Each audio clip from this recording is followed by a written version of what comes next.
When you forgave someone, did it truly lift the weight from your heart, or did it leave you heavier? Think back to that moment, the one where you swallowed your hurt, forced the words, "I forgive you," and waited for the promised peace to flood in.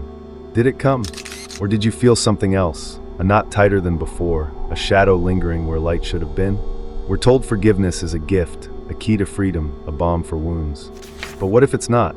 What if, instead of setting you free, it locks you in a cage you didn't see being built? So let me ask you again, when you let go of their wrong, did it heal you, or did it hurt you more? Forgiveness is often a chain, not a release. It's sold as liberation, but for so many, it's a sentence, a demand to erase your pain, to silence your anger, to carry the scars while the one who cut you walks free. You've seen it, haven't you? The way society praises the forgiver, calls them noble, while the one who holds their ground is labeled bitter, broken, wrong. But nobility shouldn't feel like betrayal, should it? Yet that's what it does when you forgive to please them, to fit their script, to prove you're good. You're not freeing yourself then. You're giving them power, letting them off the hook while you stitch up wounds they'll never see. Let me tell you about Sarah. She was 34, a social worker with a laugh that was used to fill rooms. Her best friend, Emma, betrayed her, spread lies that cost Sarah her job, her reputation, her trust. For months, Sarah wrestled with rage, but everyone, her family, her therapist, her pastor, told her to forgive. "It's for you," they said. "Let it go." So she did. She called Emma, said the words, even hugged her through tears. Peace was supposed to follow, but it didn't. Instead, Sarah felt hollow, like she'd buried a piece of herself to make them all happy. Emma moved on, carefree, while Sarah couldn't sleep, haunted by the lie that forgiveness was her cure. Months later, she realized she hadn't freed herself, she'd silenced her own justice. Does that echo in you? Have you buried your truth for their comfort? Right where you sit, right where your breath catches. You felt this, haven't you? That ache when you forgave because you were supposed to, when you pushed down the fire in your chest to keep the peace. You know the weight, the one that settles when you let them walk away, no consequences, no reckoning, while you're left to clean up the mess they made. You've been the good one, the kind one, the one who forgives because it's right, because it's expected, because they told you it's the only way to heal. But what did it cost you? A night of tears? A spark of trust? A slice of your soul you can't get back? You're tired, aren't you? Tired of giving absolution when something inside screams for justice, for truth, for you. This isn't just a fleeting sting. It's a theft, a slow unraveling of who you are. Forgiveness sounds holy, but too often, it's a demand to erase yourself, to shrink your pain so others don't have to face it. You've done it. Let the friend slide, the partner off, the colleague's jab go unanswered, because you were taught its strength. But strength shouldn't leave you fragile, should it? Sarah thought she was strong when she forgave Emma, but she was fragile after, cracked by the weight of a choice that wasn't hers. You've been fragile too. Every time you've let go too soon, every time you've swallowed your roar to whisper, "It's okay." It's not okay, is it? It's a wound, and you're bleeding for their ease, not your healing. The drama unfolds here, where the heart races and the air grows thick. You've lived in this trap, haven't you? Hands open, heart wide, giving forgiveness like it's your job, while they take and take until you're a shadow of yourself. Sarah stood in that trap, her light dimmed, her laughter gone, because she believed the lie that forgiveness was freedom. You've believed it too. Every time you've let their wrong dissolve, every time you've carried their guilt so they wouldn't have to. It's not freedom, it's a cage, it's bars forged from your silence, your sacrifice, your pain. But you're still here, reader, still breathing, still holding a flicker of the fire they couldn't douse. Forgiveness isn't the key, it's the lock. So what happens when you stop turning it? This is your moment, your crossroads, your chance to see the truth. Sarah learned it too late. Forgiveness didn't free her, it bound her to Emma's betrayal, to a world that valued her compliance over her heart. You're not there yet, you can still choose. Look at the times you've forgiven, the hurts you've buried, the boundaries you've blurred. What did it give you? Peace or pieces? Healing or a heavier load? The world wants you to forgive because it's tidy, because it keeps the machine running, because it airs them the mess of your anger. But you're not here to be tidy, you're here to be whole. So ask yourself, reader, is forgiveness freeing you, or is it breaking you? The answer's in your bones, waiting for you to listen. That which is done out of love always takes place beyond good and evil. Friedrich Nietzsche's words slice through the haze of our moral certainties, daring us to question what we've been taught to revere. Forgiveness is draped in virtue, isn't it? It's the golden crown we're told to wear, the halo that proves our goodness, our strength, our superiority over pain. We're raised on this gospel: forgive and you're free, forgive and you're whole, forgive and you're better than those who hurt you. But what if that's a lie? What if forgiveness isn't a stairway to heaven, but a leash keeping you tethered to the ground? So let me ask you, why are you told to forgive when it feels like betraying the truth screaming inside you? Forgiveness is sold as a universal good, a one-size-fits-all cure for every wound, but it's not that simple. It never was. It's a cultural dogma, a story spun to keep the gears of society turning smoothly, to quiet the messy, jagged edges of human pain. Think about it. Who benefits when you forgive? The one who wronged you, certainly. They walk away, slate wiped clean. No need to face the mirror of their actions. But you're left holding the shards, stitching up wounds they'll never see, carrying the weight of a choice that wasn't always yours. Why does the world cheer your sacrifice while ignoring the cost? Why is it noble to absolve, but selfish to demand accountability? The philosophy here is raw and unrelenting. Forgiveness often masks a power imbalance, a subtle but brutal transaction where the wronged are asked to yield so the wrongdoers can thrive. It's not always about healing, it's about control. When you're urged to let it go, you're not being lifted up, you're being tamed, taught to swallow your roar so the world doesn't have to hear it. Nietzsche saw through this. He didn't buy the fairy tale of good and evil as fixed stars. He knew acts of love, acts of self, could defy those labels, could burn brighter than the rules were handed. Forgiveness as virtue? It's a myth, a chain dressed up as wings, keeping you docile while others walk free, unburdened by their guilt. Doesn't that sting? Doesn't that make you question who's writing this script? You've lived it, haven't you? I'm talking to you, right now, where your breath meets these words. You've felt the pressure, the chorus of voices, parents, friends, priests, self-help books, all chanting, forgive, forgive, forgive. It's like a drumbeat, drowning out the pulse of your own heart. You've stood at that edge, hurt raw and pulsing, and been told to release it, to be the bigger person, to prove your grace. But grace shouldn't feel like erasure, should it? Yet that's what it does when you forgive to satisfy them, when you choke down your pain to fit their ideal of virtue. You've done it. Let the slight pass, let the betrayal fade, let the wound scar over, because they said it was right. But what did it leave you with? Peace or a deeper unrest? Healing or a ghost that won't stay buried? Forgiveness can be a tool to keep you small. It's not always about your freedom, it's about theirs. The world doesn't want your anger, your questions, your demands for justice. It wants your silence, your compliance, your willingness to absorb the blow and smile through it. When you forgive too quickly, too easily, you're not just letting go, you're letting them win. You're teaching them they can hurt you, betray you, dismiss you, and you'll wipe the slate clean, no questions asked. It's a power they don't deserve, a freedom they haven't earned, handed over by your own hand. You're not a saint then, you're a servant, bowing to a myth that calls your surrender a crown. Why do you let them crown you with chains? This isn't about grudges or revenge. It's about something deeper, something primal. Forgiveness as virtue assumes everyone deserves your mercy. But do they? Nietzsche didn't think so. He saw love and truth as forces beyond the tidy boxes of right and wrong. Sometimes love means protecting yourself, means standing firm, means refusing to absolve until the debt's been faced. The world doesn't like that version. It's too messy, too real. It prefers the clean story, forgive and all's well. But all's not well when you're left fractured, when your heart's still bleeding while they dance away. You felt that fracture, haven't you? That moment when you forgave, and it didn't fix you. It broke you more, left you wondering why the virtue they praised felt so much like defeat. The drama surges here, where the air grows thick with stakes. Picture a world where forgiveness is a leash, each, I forgive you, a link you forge, binding you to their will. You've walked that path, hands open, heart bruised, giving absolution like it's your duty while they take until you're a shadow of yourself. It's a stage, and you've been cast as the martyr, the one who bends, who breaks, who bears the cross so they don't have to. But the stage is cracking, reader, and you don't have to play that role. You've been their canvas, their cushion, their cure. But what about you? What about the fire they've smothered, the truth they've buried, the strength they've stolen? Forgiveness isn't always virtue. It's often surrender, a myth that keeps you kneeling while they soar. So why do you buy it? Why do you let their dogma define your worth? You're not here to absolve the world's sins. You're here to live, to burn, to stand in your truth.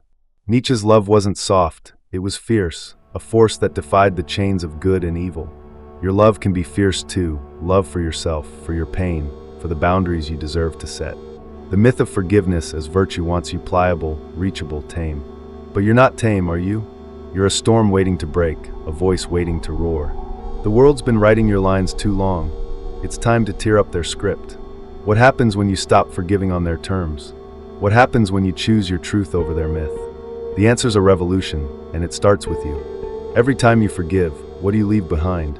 Pause and think. Rewind to the moments you let someone's wrong slip away, when you unclenched your fist, swallowed your fire, and said, "It's okay." Did it feel like release, or did it carve something out of you? A piece of trust, a spark of strength, a shred of the you that used to stand taller? We're told letting go is noble, that it cleanses the soul, but what if it's not? What if every "I forgive you" is a toll you pay, a fragment of yourself you hand over to keep their world intact? So let me ask you, when you release their debt, what are you losing? And why do you keep paying the price? Every time you forgive without reckoning, you chip away at your own dignity. It's not just about letting go. It's about letting them learn they can hurt you again, that your pain comes with no cost, that your heart's a revolving door they can kick open anytime. You've seen it, haven't you? The way they lean harder when you yield, the way they take more when you give an inch. You think forgiveness heals, but too often it's a signal, a green light that says, "Go ahead, I'll take it, I'll clean up the mess." You're not a saint then. You're a doormat, teaching the world your worth is negotiable. And the worst part, you're the one lowering the price. Look at your life, really look. What have you given up by forgiving too soon, too often? I see you, carrying that load, that weariness from being the one who always lets go. You've been the bigger person, the one who buries the hurt, who smiles through the betrayal, who forgives because it's what good people do. But what's it taken? A night of tears you hid? A boundary you can't rebuild? A dream you shelved to keep their peace? You've lost count of the pieces, a grudge you didn't voice, a truth you didn't speak, a wound you patched so they wouldn't bleed. You're drained, aren't you? Drained from giving absolution when your soul begged for justice, for reckoning for you. There's a psychology to this, a machinery grinding beneath your choices. It's fear, not of them, but of being seen as less. Less kind, less loving, less worthy. Society's rigged the game. Forgive and you're a hero. Hold fast and you're bitter, broken, bad. That fear's a hook, tugging you toward forgiveness before you're ready, before they've earned it. It's why you flinch at your own anger, why you bury your pain to avoid their judgment. Michael felt it. Every He's family was a plea to be seen as good, to dodge the label of the unforgiving brother. But goodness shouldn't hollow you out, should it? Yet it does when you forgive to escape that fear, when you let go to prove a point no one's keeping score of. You're not healing, you're hiding, burying wounds that fester in the dark. This is where it cuts, where the air grows heavy with echoes. Do you hear it? That quiet erosion, that subtle crumble of your soul under the weight of unearned absolution. Michael heard it too, year after year, until he couldn't anymore. Each forgiveness was a brick in a wall he didn't see rising, a wall between him and his worth, his voice, his fire. You're building one too, aren't you? Brick by brick, with every "it's fine," every nod through gritted teeth, every time you let their wrong dissolve while your pain stays solid. It's not their fault, it's yours. You give them the chisel, let them carve you down, let them walk away while you sweep up the dust. But that crumble? It's louder now, a tremor begging you to stop. The cost of letting go isn't abstract, it's personal, visceral, a theft you feel in your bones. You lose trust, not just in them but in yourself, in your right to feel, to fight, to matter. You lose boundaries, those fragile lines that say, "This is me," and you don't get to cross. You lose pieces of your spirit, the parts that spark when you're whole, not halved by their needs. Michael lost years to it. Years of being the good brother, the forgiving one, until he was less brother, less man, less anything. You've lost something too. Every time you've forgiven without question, every time you've let their weight crush yours. It's not freedom, it's a slow fade, a dimming of the light you were born to burn. Why keep dimming? Why keep handing them the switch? This isn't about vengeance or walls of stone. It's about something fiercer, truer. Forgiveness shouldn't mean erasure. It shouldn't mean you disappear so they can shine. Michael learned it when he said no, when he chose himself over the myth of family duty. You can learn it too. You're still here, still alive, still holding fragments of the you they haven't claimed.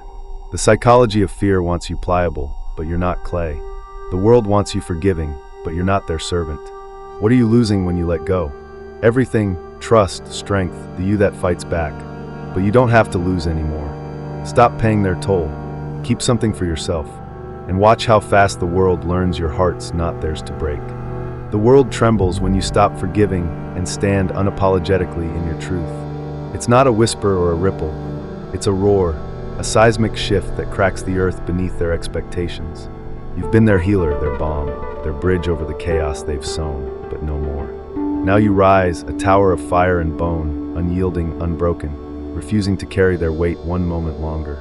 The dark side of forgiveness lies bare now, a lie dressed as virtue, a chain you've worn too long, a theft of your soul disguised as grace. This is your hour, your reckoning, your rebirth. So let me ask you, can you face the fire of your own truth and emerge not as their savior, but as your own? Most people cling to forgiveness because it's easier than confronting their pain. It's a soft escape, a way to dodge the raw, messy work of holding others accountable, of guarding your heart, of claiming your worth. They'll forgive to keep the peace, to wear the halo, to avoid the mirror that shows their wounds still bleeding. But peace at that price is a prison, a slow suffocation of the spirit that dares to demand more. You've seen them, the ones who absolve and smile, their eyes hollow, their strength drained, their lives a shadow of what could have been. That's the dark side unveiled. Forgiveness often betrays you, leaving you to clean up the wreckage while they walk free. Will you keep betraying yourself, or will you choose a different path? You're not here to absolve the world's sins. You're here to rise, to burn, to live. You've felt it, haven't you? The weight of every forgiveness you've forced, every wound you've buried to keep their skies clear. You've been the good one, the kind one, the one who lets go so they don't have to face themselves. But it's left you fractured, hasn't it? Pieces of you scattered across their battles, your fire dimmed to light their way. You're tired of being their crutch, their cure, their canvas for mistakes they never own. I see you, standing at this edge, feeling the pull to break free. You're not their servant anymore. You're a storm, a force, a truth they can't dilute. Are you ready to unleash it? This isn't about vengeance or cold walls. It's about something fiercer, deeper, truer. The dark side of forgiveness is its demand for your silence, your surrender, your soul. It asks you to erase your pain so they can keep theirs at bay, to soften your edges so their world stays sharp. But you're not soft, are you? You're jagged, alive, a blade forged in the heat of your own battles. Aisha learned it when she spoke her truth and felt the ground hold her weight. You'll learn it too, not by forgiving, but by choosing. Choosing your anger when it's just, your boundaries when they're needed, your heart when it's bleeding. Most won't dare. They'll stay tethered, forgiving to fit, losing themselves to a myth that calls sacrifice strength. But you're not most. You're here, now awake. The drama peaks here, where the air crackles with stakes taller than mountains. Picture it, a world built on your forgiveness, thriving because you've carried its sins. You've been their anchor, sinking so they could sail, breaking so they could stand whole. But the tide's turning, reader. The dark side of forgiveness is a lie. It doesn't free you.